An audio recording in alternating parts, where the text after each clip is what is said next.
Title: Re-evaluating Canada's Firearm Buyback Strategy. A dive into the true cost of Bill C-21. Welcome, Canadians, to an exciting speech that is best accompanied by Canadian-produced Nostalgic Synthwave Retro 80s. In the face of 21st century crises, challenges, and mega-threats, understanding the true implications of decisions, especially those concerning public safety and finance, becomes paramount. While the advertised price tag of Bill C-21's buyback program might seem straightforward, at measly little $1,400 per firearm, a more involved analysis paints a vastly different picture, one that dives into the intricate realms of economics, asset valuation, opportunity costs, and societal implications. Opportunity cost and economic growth. The Canadian government's focus on this firearm confiscation initiative, Bill C-21, from 2000 to 2023, represents a significant missed opportunity. The time, attention, and resources, which translate to 3 years of government operation not focused on key economic export sectors, and with proper legislative attention and focus, could have driven and assisted growth to Canadian export industries in excess of $100 billion of increased economic activity per sector. Instead of focusing on property confiscation from citizens, particularly people who are working class and interested in doing shooting sports, IPSC, and working to bolster the economy, the only type of property that millennials, Gen Z, or immigrants can afford, firearms, efforts could have been channeled into sectors like Western resources, energy, farming, exports, mining, technological growth, manufacturing EV cars, EV busies, EV high-speed rail via Bombardier, buying the truckers' new Tesla EV trucks as an apology, emergency planning, resilience enhancement, hospital backups, pharmacy and medical expert backups, military preparedness, citizen resiliency, food and water systems backups, and even bolstering our medical workforce, especially in light of the impending retirement of nearly 47% of family practitioners who say they wish to close shop within the next 5 years. The most unprofessional person in Canada, or the worst worker team candidates in Canada, would not make this severe misallocation of national resources. Asset mispricing. Understanding firearms beyond manufacturing costs. Director Valentin from Sargent offers a compelling viewpoint, rooted in historical, practical, and professional experience. Firearms from Beretta, Benelli, Sako, Tikka, K-Dex, B&T, Black Creek Labs, are like Swiss or Japanese mechanical watches or timeless, evolved, sophisticated mechanical art pieces of great historical relevance, heritage, and value. Firearms shouldn't be evaluated just on their production cost and are completely mispriced as to their role in human history and human impact. These are worth more than any car on Vancouver Island, which are poorly engineered 10-pound iron paperweights, obsolete electromechanical devices, gas cars which have not advanced in engineering quality since 1885, with the exception of a bit of a few recent EVs that will be quickly become obsolete, and have not improved the aesthetic, environmental quality, or functional design quality of the cities of the world, and which will not be on the road in 5 or 10 years' time, let alone 100 to 300 years like a Tic Tac A1 or Beretta X400 shotgun will be. None of these vehicles stick to the quality engineering principles of the firearms, are perishable, and have no value as an asset. The asset people have is their firearm. Their cash accounts or stocks have 40 risks implicit in their operating agreement with their bank, including being unhedged across the board for all Canadian portfolios, putting every Canadian in a great deal of danger with their local banking establishment of the type of continual purchasing power loss we are seeing, with devastating account loss risks such as currency risk, and are not assets. Firearms represent an alternative currency, an asset class that, depending on economic conditions, such as increasing interest rates, increasing inflation, war, mass migration, commodity revaluation, manufacturing scarcity, can see its value skyrocket. In hyperinflation scenarios, for instance, a firearm's worth could surge to a staggering $1 million. Yet, the current pricing model of $1,400 drastically undervalues them, on a historical basis, on a current valuation basis, and on a forward projection basis, based on data known from the great amazing mega crises of the 21st century, expectation among intellectual authors who are successful on Amazon. The $1,400 confiscation offer pretends the value is closer to production costs rather than their value as an alternative asset and a critical asset of the 21st century. Direct financial implications of the buyback.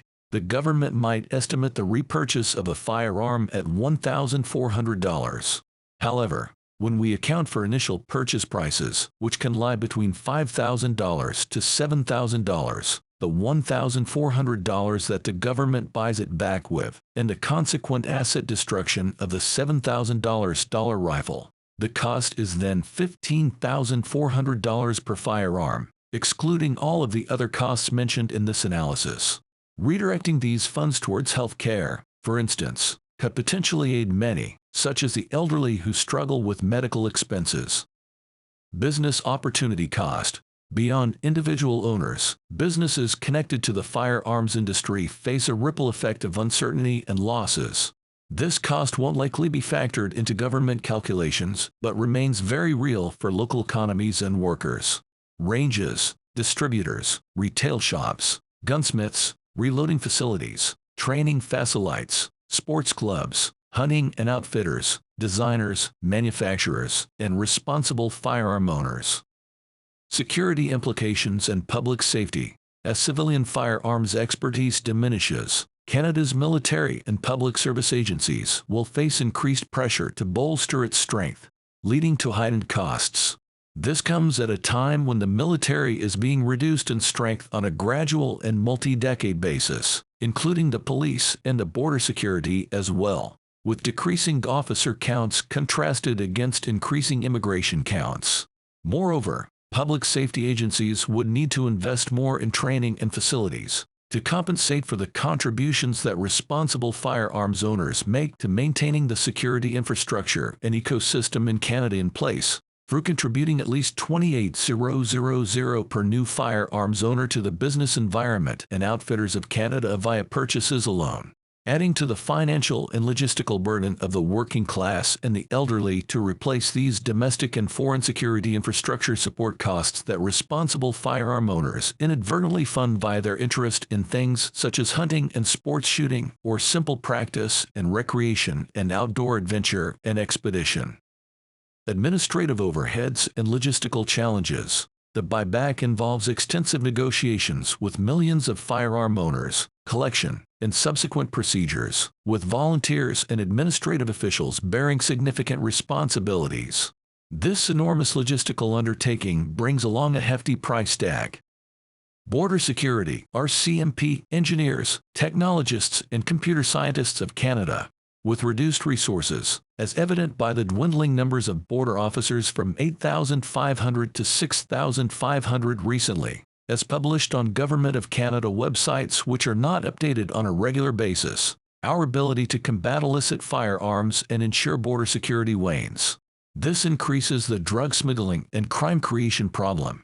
The RCMP, police, and border forces need adequate funding to effectively combat threats, to effectively deploy scanning devices, engineers, computer scientists, drones, robotic surveillance, electric ATVs to scan the border, yet their capital allocation seems compromised by the buyback program.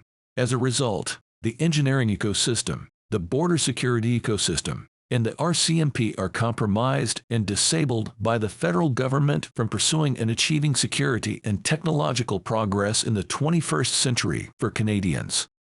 Addressing the root, crime and illegal firearm influx, with funds potentially being redirected from border security and law enforcement agencies, the ability to halt illegal firearm influx becomes challenging. In turn, this can lead to increased crime rates, setting off a chain reaction of societal and economic implications. The essence of thoughtful policymaking. Granular thinking is the hallmark of a progressive and effective policy framework legislation writer, and is the hallmark of a fantastic engineer. When we examine Bill C-21 through this lens, several questions emerge. Could funds allocated for this initiative be better used elsewhere? Might they bring more substantial benefits if invested in youth programs, drone technology manufacture for enhanced border protection, technological enhancements at ports via advanced scanning devices, or other early intervention strategies. Canada stands at a pivotal juncture. We are at the pivotal moment of a transition into the 21st century, a multipolar world order, and everyone is trying to write a dark and awful story. The nation needs policies steeped in rigorous economic analysis, understanding of diverse implications, and a genuine commitment to public safety. Engineers, better pay attention more when public safety is breached and write technical reports that push refined legislative design and leadership into society when people try to threaten public safety. Bill C-21 needs to be replaced with a bill that achieves public safety within the context of greater engineering, security ecosystem, alternative asset understanding, economic realism, and geopolitical understanding.